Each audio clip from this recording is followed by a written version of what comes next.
Assalamualaikum warahmatullahi wabarakatuh. Apa kabar anak-anak hari ini? Alhamdulillah semua dalam keadaan sehat walafiat. Apakah hari ini ada yang tidak masuk?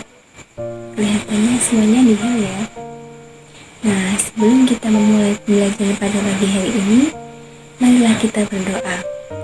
Berdoa mulai.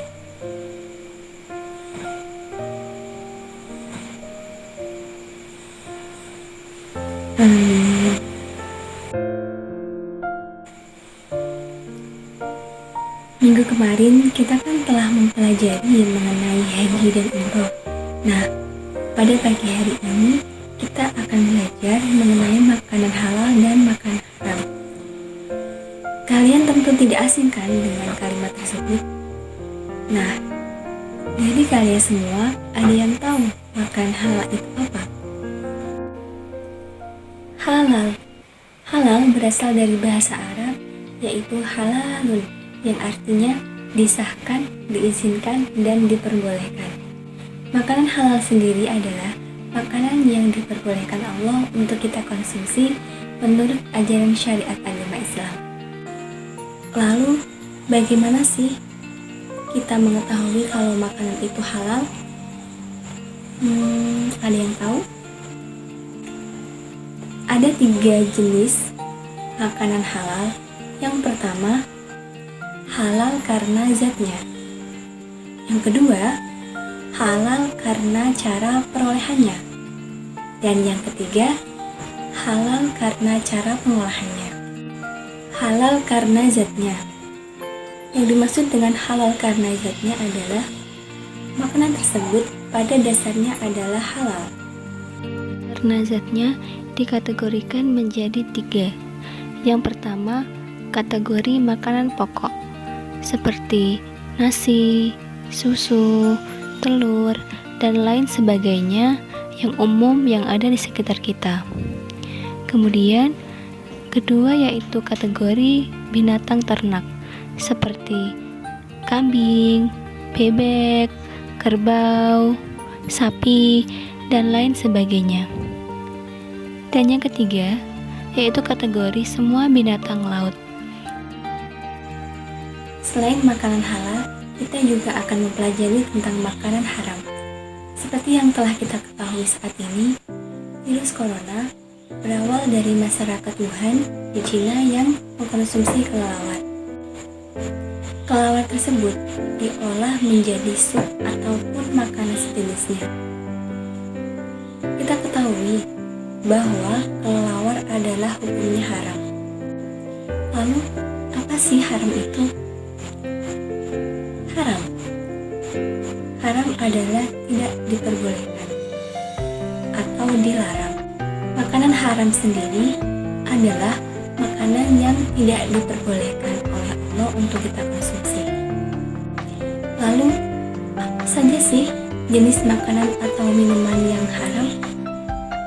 Jenis makanan dan minuman yang diharamkan dibagi menjadi 2. Yang pertama, haram li ghairihi. Yang kedua, haram li dzatihi. Haram li dzatihi sendiri maksudnya adalah hukum makanan tersebut pada dasarnya adalah haram. Di sini dibagi menjadi 9 kategori. Yang pertama adalah daging anjing atau babi. Yang kedua, darah. Yang ketiga, homer atau minuman keras. Yang keempat, binatang yang bercakar, contohnya seperti raja wali, elang. Yang kelima, binatang yang bertaring, contohnya seperti macan, serigala, dan lain sebagainya. Kemudian binatang yang diperintahkan untuk dibunuh. Ada 5 binatang yang diperintahkan untuk dibunuh, yaitu ular, gagak, tikus, anjing gila, dan elang. Kemudian binatang yang dilarang untuk dibunuh ada 4, yaitu tawon, semut, burung hutut, dan burung surat. Kemudian binatang yang menjijikkan, contohnya ulat, kepompong, semua makanan yang bermanfaat bagi kesehatan kita, contohnya seperti racun, ganja, dan lain sebagainya. Yang kedua yaitu haram li ghairihi. Haram li ghairihi pada dasarnya hukumnya adalah halal, tapi berubah menjadi haram karena adanya sebab yang menjadikannya haram. Contohnya seperti bangkai, lalu binatang yang disembelih karena tidak membaca nama Allah atau membaca basmalah, kemudian binatang yang cara perolehannya dengan cara yang tidak bagus. Contohnya seperti mencuri, merampok, dan yang lain sebagainya. Kemudian semua makanan yang bercampur dengan barang yang najis. Contohnya seperti minyak goreng. Awal mulanya minyak goreng kan hukumnya halal, terus minyak goreng tersebut kejatuhan minum kotoran tikus, itu akan berubah menjadi haram hukumnya. Lalu apa sih akibat dari memakan makanan yang haram? Yang pertama adalah rusak kesehatan dan akal pikiran kita. Doa kita akan terhalang untuk dikabulkan, sulit menerima hidayah, dan menumbuhkan watak yang buruk. Nah, sampai di sini kalian semua sudah pada paham kan? Alhamdulillah semuanya sudah pada paham. Di sini ibu akan membagi kalian menjadi 5 kelompok. Di dalam kertas ini terdapat beberapa pertanyaan. Siapa kelompok tercepat yang dapat menjawab semua pertanyaan dengan tepat dan benar, itulah pemenangnya.